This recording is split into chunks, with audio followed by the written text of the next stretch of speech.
शादी या शादी की फेस्टिविटीज से रिलेटेड कोई भी आउटफिट चूज करने से पहले आपको इन पॉइंट्स का ध्यान जरूर रखना चाहिए। सबसे पहला चीज, मेक अ बजट। यूजुअली सबको लगता है बजट बनाने की क्या जरूरत है, जाके देख लेंगे, ज्यादा महंगा लगा तो रिजेक्ट कर देंगे। पर ट्रस्ट मी, अगर आप लहंगा ट्राई करेंगे आपको महंगे वाले लहंगा ही पसंद आएंगे। फिर आपको लगे कोई बात नहीं, थोड़ा महंगा है कर लेते हैं। फिर थोड़ा महंगा हो जाएगा आपकी ज्वेलरी में, थोड़ा महंगा हो जाएगा आपकी एक्सेसरीज में, थोड़ा महंगा हो जाएगा आपके फुटवेयर में, और जो बजट है वो बहुत ऊपर पहुंच जाएगा। तो it's really important for you to plan the budget in the very beginning. दूसरी मिस्टेक ये है कोई डिफरेंट आउटफिट ट्राई ही ना करना।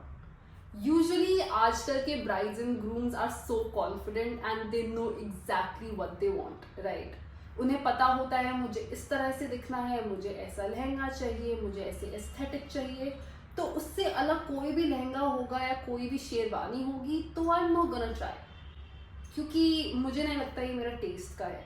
पर कभी कभी क्या होता है, अगर आप किसी भी स्टोर में जाते हैं, वहाँ पे स्टाइलिंग कंसल्टेंट्स होते हैं जो आपको देखते हैं, आपका बॉडी टाइप एनालाइज करते हैं और उसके अकॉर्डिंग आपको कपड़े सजेस्ट करते हैं। और कपड़े as we all know lifeless होते हैं। जब आप उन्हें पहनते हैं तो it's you who give them the life. तो कभी कभी आपको लगता है कि ये शायद मुझ पे अच्छा ना लगे, आई नो ये कलर मुझ पे अच्छा नहीं लगेगा, पर ट्रस्ट मी, जो उस स्टोर में काम कर रहे हैं उन्हें बहुत एक्सपीरियंस है। आई एम श्योर आपकी पहली शादी होगी या दूसरी या ज़्यादा से ज़्यादा तीसरी, राइट। पर उन लोगों ने कम से कम 100 लोगों की हेल्प की है लहंगा और शेरवानी सिलेक्ट करने में, तो उनके डिसीजन को भी थोड़ा ट्रस्ट करिए। बहुत बार मैंने ऐसा देखा है कि लोगों को लगता है ये मुझ पर अच्छा नहीं लगेगा, पर जब आप उसे पहनते हैं तो आपको लगता है oh no, I was wrong. तो कभी भी कोई चीज़ ट्राई करने में हेजिटेट ना करें। तीसरी mistake is not keeping the time in mind. Usually सबको लगता है लहंगा ही तो है, जाके खरीदना ही तो है, थोड़ी फिटिंग ही तो है, बट ट्रस्ट मी, इन सब चीज़ों में बहुत टाइम लगता है। स्पेशली जब आपको अपना लहंगा कस्टमाइज कराना है तो आपको कम से कम 3 महीने पहले अपना ऑर्डर देना होगा।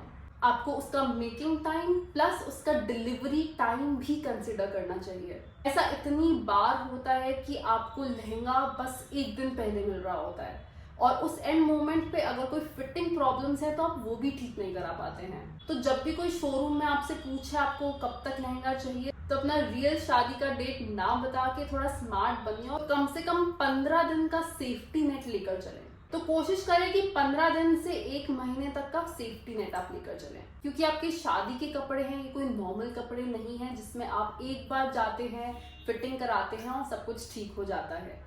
कभी कभी फिटिंग कराने के बाद भी आपको 2-3 बार और फिटिंग करानी पड़ती है फॉर दैट परफेक्ट फिट।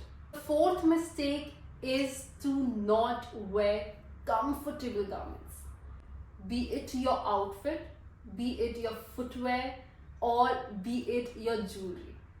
कभी कभी हम सबको लगता है यार एक ही दिन तो है, ठीक है थोड़ा सा डिस्कम्फर्ट सह लेंगे, पर जरा सोचिए, शादी यूजुअली एक ही बार होती है, एक ही दिन होती है, और जिस दिन आपको जिंदगी में सबसे ज्यादा एंजॉय करना चाहिए, सबसे ज्यादा खुश रहना चाहिए, सोचिए अगर आप तंग हो रहे हो उस लहंगे के वेट में, तंग हो रहे हो वो नथ का बार बार नाक में पोक करने से, तंग हो रहे हो उस कैन से जो आपके पैरों में चुभ रहा है, या फिर उस शेरवानी से जिसके गले पे इतनी एम्बेलिशमेंट है कि आपका गला कट रहा है। आई नो सुन के ही काफी अनकंफर्टेबल लग रहा होगा। हम सबको लगता है एक दिन है, एक दिन मुझे बिल्कुल प्रिंसेस की तरह लगना है, मुझे सबसे हैवी वाला कैन चाहिए, I want to look like a doll. But rather than looking like a doll, I think you should also focus on feeling like a doll. जैसा आप फील करते हैं वैसे ही आप दिखते हैं। तो अगर आप खुश और कंफर्टेबल होंगे तो आप वैसे ही दिखेंगे। चाहे आप कितना भी सुंदर लहंगा पहन ले, कितना भी महंगा लहंगा पहन ले, कितने भी बड़े डिजाइनर का लहंगा पहन ले, पर अगर आप उसमें कंफर्टेबल नहीं है वो आपके चेहरे पे जरूर दिखेगा, वो आपकी फोटोज में जरूर दिखेगा। एंड आई नो जब आप अपनी शादी को याद करना चाहेंगे तो आप ऐसे याद नहीं करना चाहेंगे यार सब कुछ ठीक था, बस वो लहंगा थोड़ा कम हैवी होता या कैन मुझे चुभ नहीं रहा होता तो बहुत मजा आता। I know we girls love can, पर मैंने इतनी शादियों में देखा है कि जो ब्राइड्स हैं वो ढंग से अपने फेरों पे बैठ भी नहीं पाती हैं बिकॉज ऑफ द कैन। उस कैन में इतना वॉल्यूम होता है कि वो ढंग से फेरे भी नहीं ले पाती, और पंडित से लेकर सभी घर वालों का फोकस होता है कि ये फायर हैजार्ड ना बन जाए। सब बस उस लहंगे को कंप्रेस कर रहे होते हैं कि वो आग ना पकड़ जाए। कभी कभी तो कैन इतना ज्यादा होता है कि वरमाला के टाइम ब्राइड अपने ग्रूम के साथ ढंग से खड़ी भी नहीं हो पाती है। उसे इतना स्पेस चाहिए होता है for the can. Mostly lehenga इतना हैवी नहीं होता जितना कैन हैवी होता है। तो अगर आपको कैन वाला लुक पसंद है तो मेक श्योर कि आप अपने डीलर से इस तरह से बात करें कि वो जो कैन स्कर्ट है उसे रिमूवेबल और डिटैचेबल बनाए, ताकि फोटोज के वक्त आप वो कैन पहन लें and for the rest of the time where you want to dance and enjoy आप वो कैन को निकाल सकते हैं। Fifth mistake is to not choosing the outfit according to your body type. कभी कभी क्या होता है, हम बॉलीवुड सेलिब्रिटीज से इंस्पायर होते हैं, मैं भी इंस्पायर होती हूँ, गिल्टी ऑफ इट, बट हमको ये भी देखना चाहिए कि क्या उनके बॉडी टाइप को जो सूट किया है क्या वो हमें भी सूट करेगा। कभी कभी हम वो ब्लाउज डिजाइन देखते हैं, हमें चाहिए यार आलिया वाला बड़ा अच्छा था, मुझे भी अपनी शादी में यही चाहिए, पर क्या वो मुझ पे सूट करेगा। दीपिका का वो दुपट्टा ड्रेपिंग स्टाइल इतना अच्छा था, मुझे अपनी शादी में वही चाहिए।